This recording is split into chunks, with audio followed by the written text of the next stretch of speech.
back again with Judy Heft and Erin Ardleigh of Dynama Insurance, Judy Heft of Judy Heft and Associates, talking about long-term care insurance. Again, you might think this is a boring, awful subject, but man, it's something you really need to know. And we were talking earlier about the quality, and I go through this all the time. I think anybody who does something that they want to be thought of as a professional, they want it fashioned as a professional service, there's always some, I don't want to use the word nincompoop, but I'll use the word nincompoop. It's my show, I can use whatever I want to use, who's saying, it's too much, I could do this for a year, yeah, whatever, and all that stuff. And, for those that run to a cliff, they often jump to a conclusion, I find. But to me, a insurance agent is a professional equivalent or perhaps greater than all those other professions in a person's life. And not everybody out there, like a lot of other things, are treating this as a profession. They're treating it as a way to sell things and get commissions to make money and buy nice things. And I kind of take umbrage to that. I take umbrage to that in my own profession. And, again, people understand the price of everything, but oftentimes the value of nothing. What does one look for in an insurance professional and the type of products which they may represent? Well, I think for someone looking at long-term care insurance, it's important to work with a professional that's very familiar with that marketplace.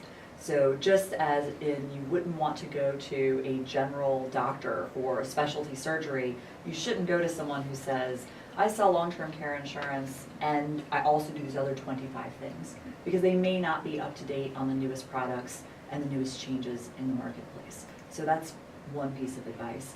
The second piece of advice is to work with someone that represents multiple insurance companies. Have them show you 3, 4, or 5 different insurance companies that are offering long-term care and explain to you the differences.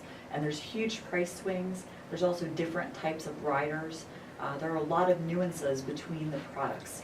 What we're seeing right now in the marketplace is that there are only a few big companies left. So there's less competition, but they do want to try to distinguish themselves from each other. So they'll often come out with something to say, I want to look a little better than the next guy. I'll add this one little rider. Mm-hmm. And you need to have an insurance professional that's familiar with those subtle changes. Well, and you point out, Erin, the thing about an independent, because if I'm over here and I'm going to sell you, what was it on the cartoons? They were always the Warner Brothers. It was always Acme something or other. And I'm going to sell you. Right? Exactly. I'm going to sell you Acme brand. There's nothing but Acme brand. But yet, if my financial well-being is tied up in Acme brand, you're not going to get Betsy brand or Chevy brand or something. And you kind of go away from having a fiduciary responsibility to someone that you care about and you want to see them do right, as opposed to somebody whom you can just sell something to and you're off and running to the next one. And that to me is important. We were talking about that last night. Erin gave an example. It wasn't long-term care insurance. It was a life insurance policy. These people that were being pushed into buying a $4 million policy, right? Because they had so much money put away and they thought they needed it. 2 or 3 people told them to buy it because they thought that's what they needed it. And then when Erin took a look at it and she told them they didn't need that. Mm-hmm. It's like you have to have the fiduciary responsibility to your clients to know what's best for them. It's not always about making money.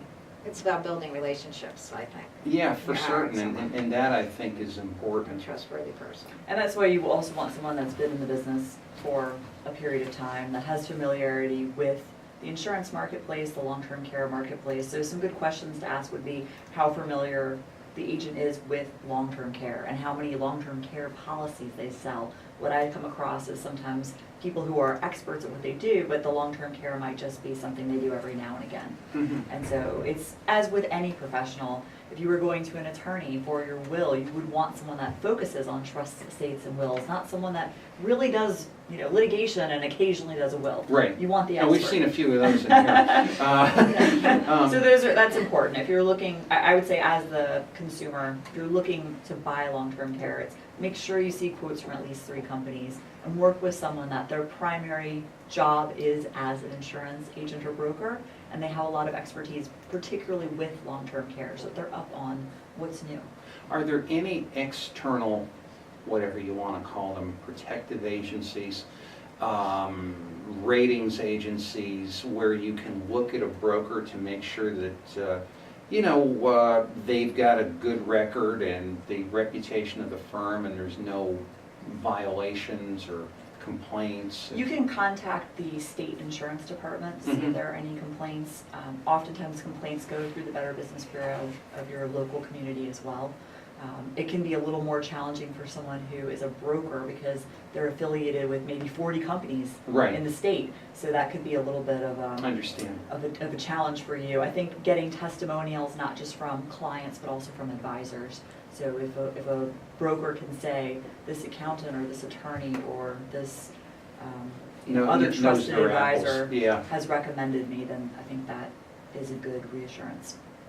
Yeah, and it's something. I mean, the amount of information just in anything today that you have to actually go through, and like my thing is more homework, Right. It's like, but if you don't do the homework, Right. you'll fail the test. Right. It's the same 6s and 7s, and back in school many years ago. It's helpful to get the right tutor in this case. It's going to save you a lot of time on homework if you get the right tutor.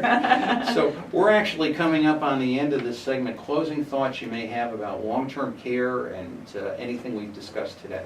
In closing, I would say long-term care is something everyone should consider as part of their estate plan, whether you're buying insurance or simply planning for the expenses. But it's important to educate yourself, it's important to have a budget, and it's important to look at several options before you make a decision.